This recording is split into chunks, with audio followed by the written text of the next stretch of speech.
it. Oh, no, please, Maxim, you do it. I'll go upstairs. Oh, don't be such an idiot. Anyone would think that you were afraid of them.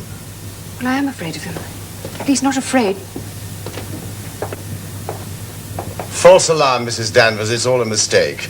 Mrs. De Winter broke the Cupid herself and forgot to say anything. I'm so sorry. I didn't think that Robert would get into trouble. Is it possible to repair the ornament, madam? I'm afraid not. It smashed into little pieces. What did you do with the pieces? I put them in an envelope. What did you do with the envelope?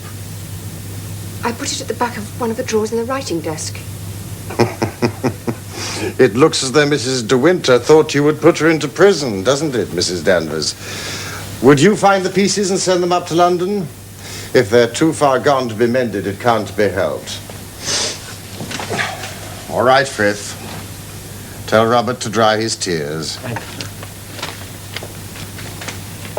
I will apologize to Robert, of course, though at the time there seemed no other possible explanation. It didn't occur to me that Mrs. De Winter had broken the ornament herself. Perhaps if such a thing should happen again, Mrs. De Winter will tell me personally, and I will have the matter attended to. Yes, of course. It would save everybody a lot of unpleasantness. Thank you, Mrs. Danvers. Thank you, sir.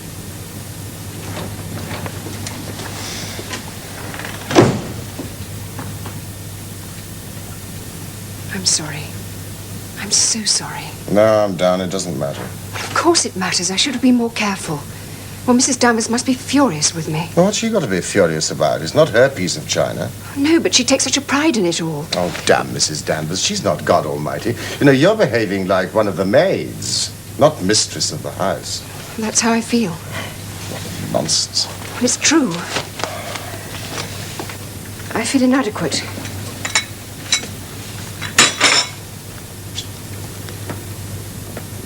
I suppose that's why you married me. What? I said I suppose that's why you married me. What is? Because I'm dull and quiet and shy and inexperienced. Well, there wouldn't be any gossip about me.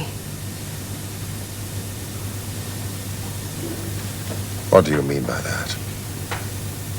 I don't know. Nothing. I don't mean anything. What do you know of any gossip down here? I don't. I just said it because of something to say. Who's been talking to you? Nobody. No one at all. Then why did you say what you did? I don't know. It just came into my head.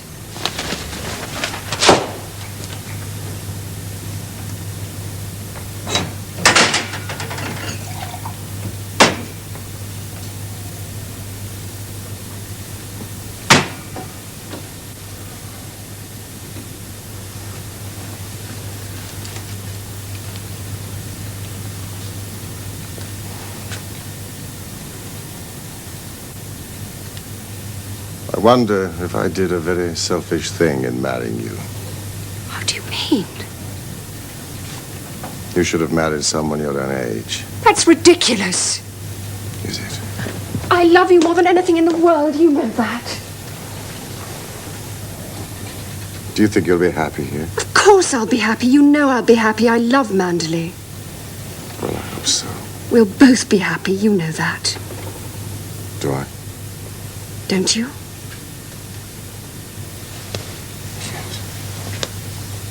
If you say so. I'll take your word for it. We'll both be happy. That's agreed. That's settled.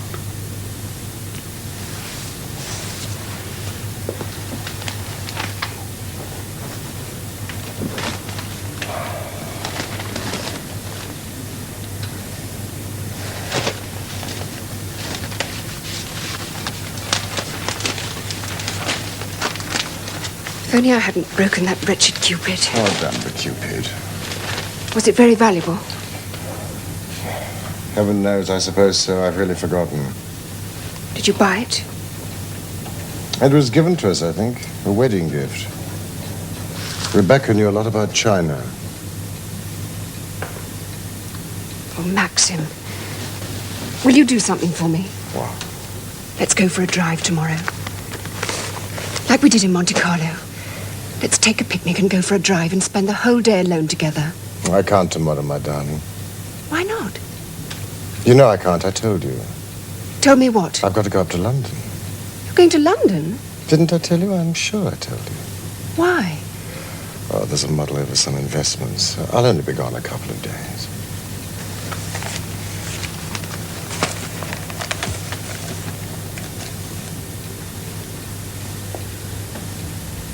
We'll have that picnic next week, all right? Yes, all right.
How you startled me. Mrs. De Winter, what are you doing here? Oh, looking for Jasper. I thought you were... Well, I don't know who I thought you were, the bogeyman or something. Maxim told me this place had been left open. I came to see what damage had been done. Well, everything's so awfully damp. Yes, I know. It's just rotting away. Are these Rebecca's things? Yes. What did she use the cottage for? Oh, one thing and another. Party isn't on. How jolly. What happened, Frank? What happened when she was drowned? The boat capsized and sank. She was washed overboard. That's what we assume, anyway. Nobody saw it happen? Nobody was there. Nobody knew she'd gone out. Not even... Not even Maxim. No, she often went out alone like that. She'd come back any time of the night and sleep here. Wasn't she nervous? Nervous? No, she wasn't nervous of anything. Maxim didn't mind her going off like that? Oh, I don't know. How long afterwards did they find her? About 2 months. They found an Edgecombe about 40 miles up channel. How did they know it was her? Maxim went up to identify the body. Oh, dreadful. Dreadful. Yes. Yes, it was. Frith told me the bishop came to call on you this morning. Oh, the bishop's lady. Maxim warned me about these social duties. Duties? Well, I can't pretend I enjoy it. Well, for one thing, I'm far too shy, and for another, I never know what to say. Well, I can almost hear people thinking how dull I am. No, people think nothing of the sort, Mrs. De Winter. Well, the bishop's wife wants to know if we're going to give a fancy dress ball at Monderley. Oh. Well, she came to the last one, she said, and enjoyed it very much. I didn't know Maxim gave fancy dress dances. Oh, yes. The Monderley ball was one of the events of the year. Yes, nearly everyone in the county came. A lot of people from London, too. Must have taken a lot of organisation. Oh, it was quite a big show. I suppose Rebecca did most of it. We all of us worked pretty hard. I'd be no use if we had a dance. I'm no earthly use at organising things. All you'd have to do would be to be yourself and look decorative. That's very charming of you, Frank, but I don't think I'd do that very well either. I think you do it excellently. You'd enjoy it, too. I'd be far too nervous to enjoy anything. Why should you be nervous? Well, I'm not used to it, that's why. I'm not used to the Monderley life. I'm not used to meeting people, all being graceful and witty, all giving splendid dinner parties, all being dressed in the height of fashion, all being mistress of the great house. I'm so unlike Rebecca, that's what makes me nervous. Yes, you are unlike her. You're very unlike her. And if I may say so, Mrs. De Winter, I'm delighted that you are. And I'm delighted that you married Maxim. Thank you. That's very sweet of you, Frank. Tell me truthfully, was Rebecca very beautiful? I think she was the most beautiful creature I ever saw in my life.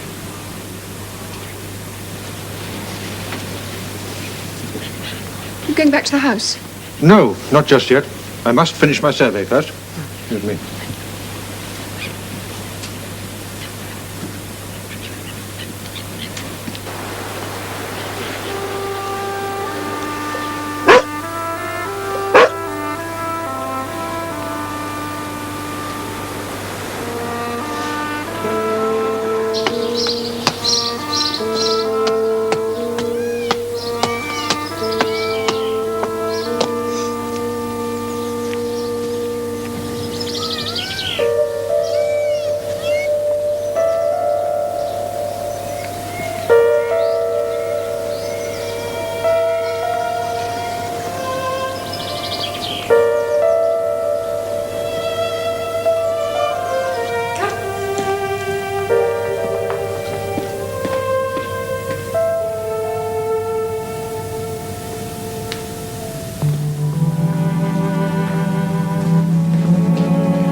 She's gone upstairs. She missed it. I'll stay here. I'll go and see.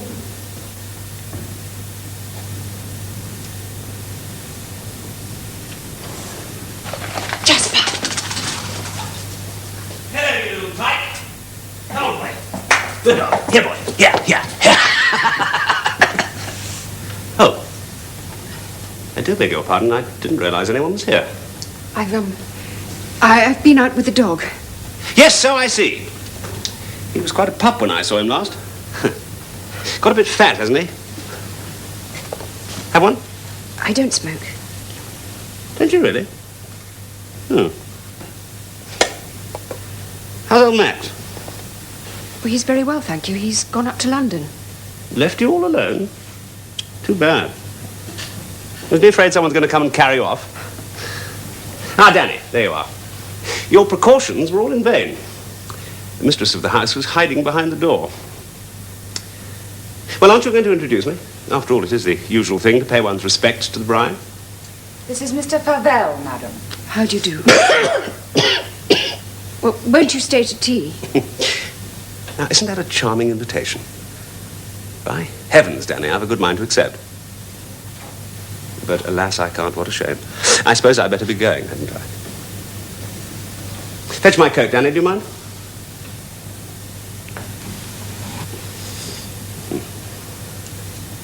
Dear old Monderley. Place never changes, does it? But then I suppose Danny sees to that. She's a wonderful woman, isn't she? Yes, she's very efficient. Oh, by the way, it'd be very sporting and grand of you if you didn't mention this little visit of mine. Old Max doesn't approve of me. I'm afraid I can't think why. And it might get poor old Danny into trouble. All right. Splendid. It's very sporting of you. Your coat, Mr. Jack. Thanks, Danny. Walk me to the car, will you? Oh. Bye-bye. Glad to have met you. Lucky man, old Max.